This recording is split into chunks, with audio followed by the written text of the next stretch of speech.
Hey guys, what's up? Welcome back to Release Reads and Speaks. Today I am bringing you my August wrap-up. Now, if you watched my last video, I went through a lot of books that I read for the Trope-ical Readathon. I was just doing a check-in. I'm not gonna go through those again. I'll put like a montage at the end of the video of the books that I read and the amount of stars that I gave them, okay? So at the beginning of August, I was finishing up some books that I had already started in July, but they were big, so I just didn't get through them in time for July. So the first one was The City We Became by N.K. Jemisin. I read this because I love Angela from Literature Science Alliance, and she loves N.K. Jemisin, and she always makes it sound so good that I'm like, okay, I'm gonna read some, I'm gonna get into it, I'm gonna read it. And I wasn't into it. I wanted to like it. And the thing is, I really thought that I would because I'm originally from New York, and I love the idea of these different boroughs taking on personas and having this one person in charge, you know, like it sounds so cool. And I also really liked the fact that they highlighted Staten Island as the forgotten borough because I am from Staten Island, so I know that that is the truth, okay? Like years ago, I studied abroad in Australia, and there was this big like trivia quiz bowl type thing for all these people. I mean, and there were so many teams. And one of the questions was, what are the 5 boroughs of New York? Yeah, that was a question in Australia trivia, whatever. Okay, but my team was the only one that got it right because of me, because everyone else thinks Long Island is a borough, and it's not. It's not. It's Staten Island.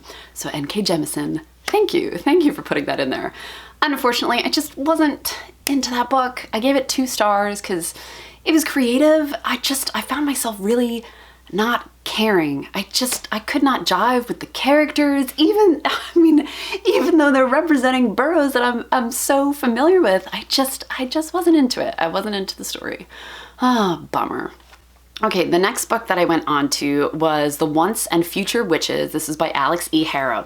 I got this as an ARC from NetGalley, and I requested it just because it was Alix E. Harrow, and she is the author of The 10,000 Doors of January, and I really enjoyed that one. Like, I read that at the beginning of the year and gave that one 4 stars, so I was just willing to read whatever she's got next. This one I was back and forth on. Okay, the premise has to deal with like these suffragettes that are fighting for the right to vote, and there's a trio of sisters, and there's magic between them, and they're trying to use that magic to use for the suffragism. Is that the word? Suffrage, not suffragism, whatever. Okay, so it had like elements that I thought that I would be really into, but I found myself not caring a lot. However, I did like the dynamic between the 3 sisters a lot. I liked their backstory whenever they would go kind of back in time and tell that story of why they grew apart. I was really into that. So it was like, I went back and forth between being really into something and then being really bored. So it was because of the back and forth, I ended up giving it 3 stars.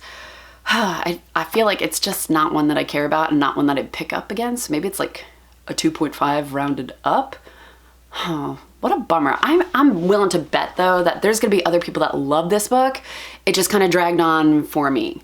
So this was when I started reading my books for the Trope-ical Readathon, okay? Again, not gonna go over the ones that I already went over in my previous video, all right? But let's just start from where I left off. The next book that I read was Wild Magic by K.M. Charron. I loved this. I gave it 5 stars. It was pitched as Gossip Girl meets The Craft.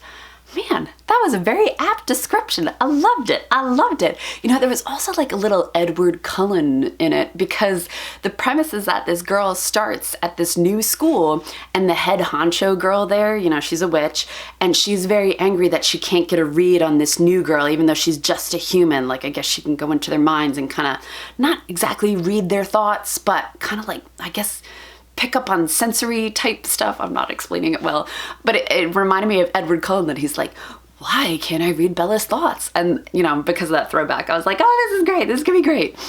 So I just really enjoyed the high school cattiness of it. I felt like it was a well-written YA book. Like, it was exactly what I wanted it to be. Very easy read, very fast-paced. I read it in 1 day, and I can't even tell you the last time that I read a book in 1 day, but I zipped on through it.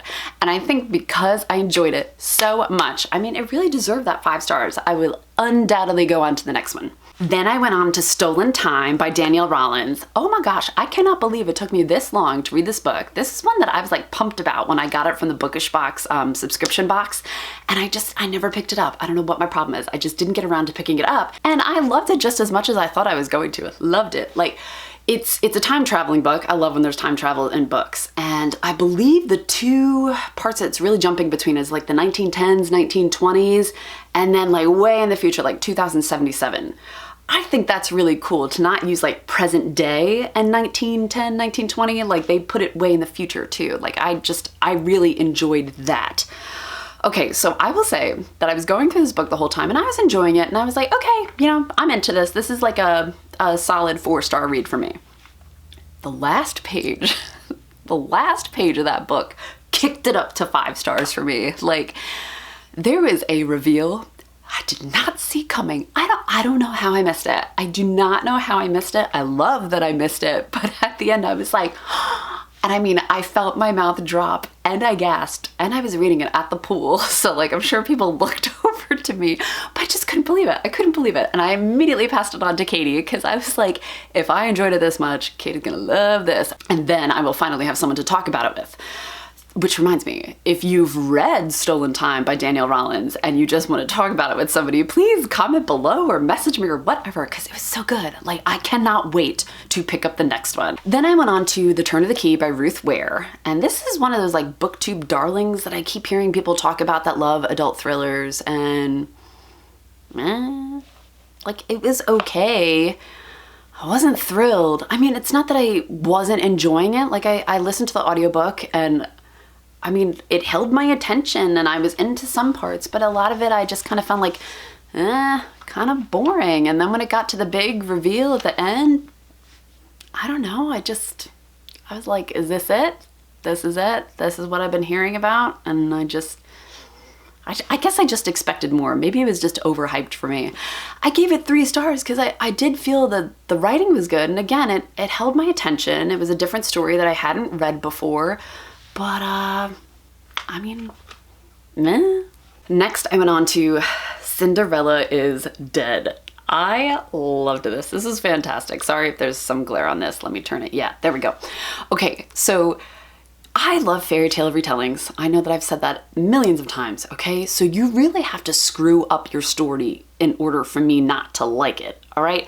So this one didn't screw it up, and it added so many more layers too. Like, the feminism in here, the LGBT rep, like, I just felt like it was so well done, and it took a major twist on this fairy tale that we all know and love, and it just like amped it up to a 10. I loved it. I loved it. And there was one thing in here that I really enjoyed. She has one of her characters saying that, you know, she just kind of wants to burn it to the ground. She doesn't want to just get rid of the person in charge. She wants to burn the whole place to the ground and start again. And I think that's really applicable to what we're going through today as far as just society in general, all right? And the racism that's just rampant everywhere. I jive with that because I think it's important to realize that even if you get rid of the person that's in charge, there is a whole mess load of people that feel the same sentiment, and they're ready to just be next in line and carry the mantle and spread the same crap that the guy before them was spreading, you know?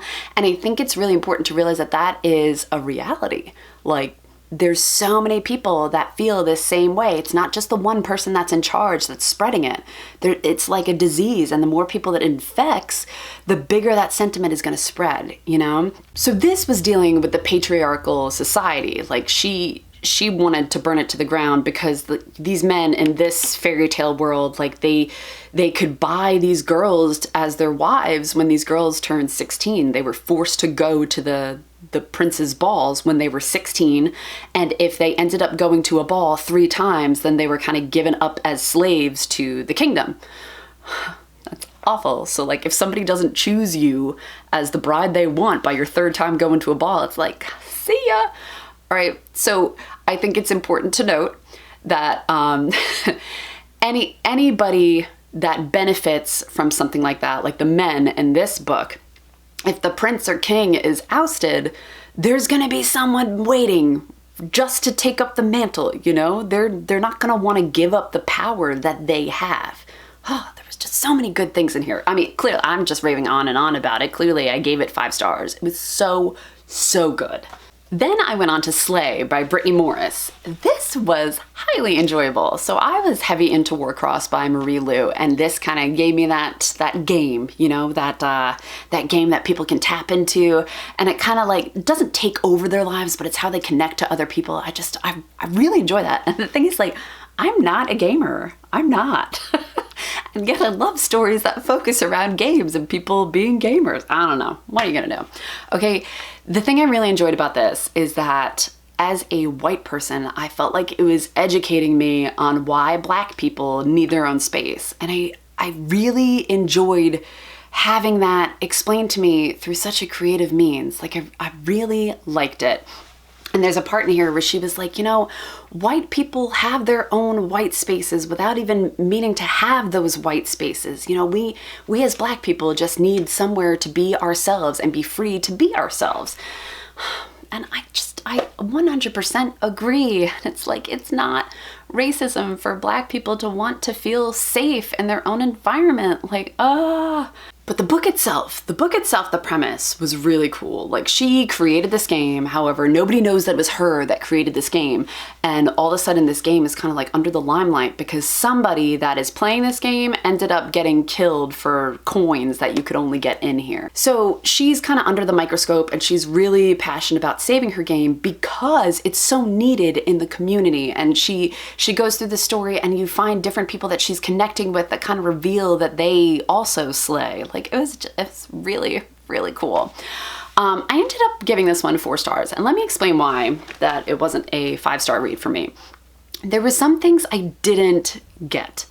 All right, so one in particular is this idea that there are some people in the Black community that don't think you should do stuff like she was doing, like having this game and creating your own Black spaces, because they think that it kind of diminishes the Black community and it doesn't uplift the community. I guess I'm just not familiar with that point of view, and probably because I'm not a part of the community, that lesson was just kind of lost on me.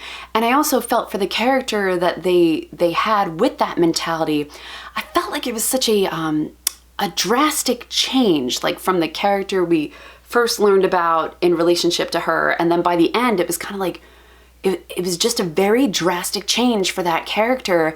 And I felt like it was too much for me. Another thing that I just didn't get was that she suspected this other person in her life of being racist beyond belief.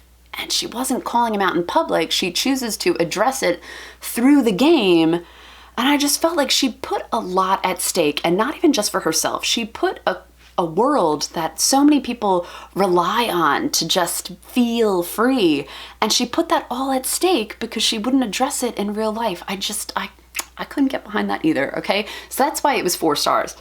However, that does not take away from the enjoyment that I had from reading this book. This was a great book, and I feel like it's one of those books that needs to be in every high school classroom to give Black girls an opportunity to really find themselves and see themselves in a book. And the last one that I read in the month of August was Shipped by Angie Hockman. This was an arc that I also got from NetGalley, and it was kind of pitched as Honeymooners-esque, and it was highly enjoyable. So it's enemies to lovers, which is the trope that I used it for in the Trope-ical Readathon. And they're two people that work for this company, and they have like little fighting emails that go back and forth, and then they're sent to the same place, the Galapagos, because they're both fighting for this job that they both want.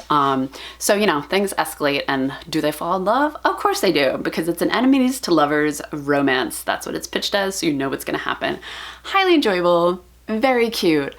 I find it hard to give any romance 5 stars because just romance books in general, I know that I won't pick up again. However, if this one was made into a movie, I do think it's a movie that I would watch again and again. Seems like it would be right up my alley. Also, I just want to say that this one doesn't have smut.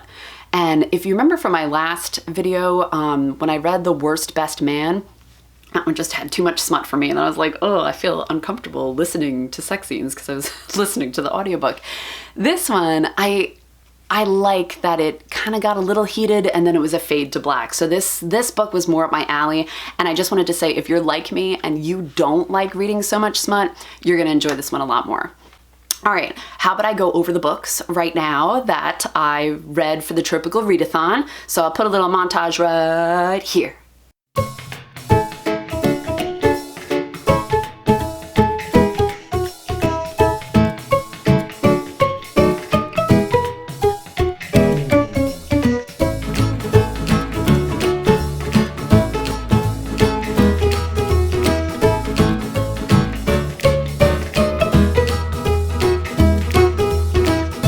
So, did you catch how many books I read this month? 16. That's my new PR.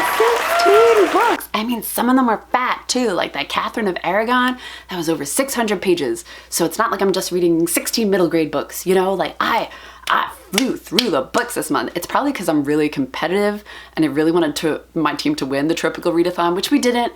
We came in second. I think we were only 20 points behind Team Mystery Horror Thriller, but still, I had so much fun with that readathon. I will 100% do it again. All right, that's all I've got for you today. Thank you for tuning in to Elise Reads and Speaks, and I will catch you next time, guys. Bye.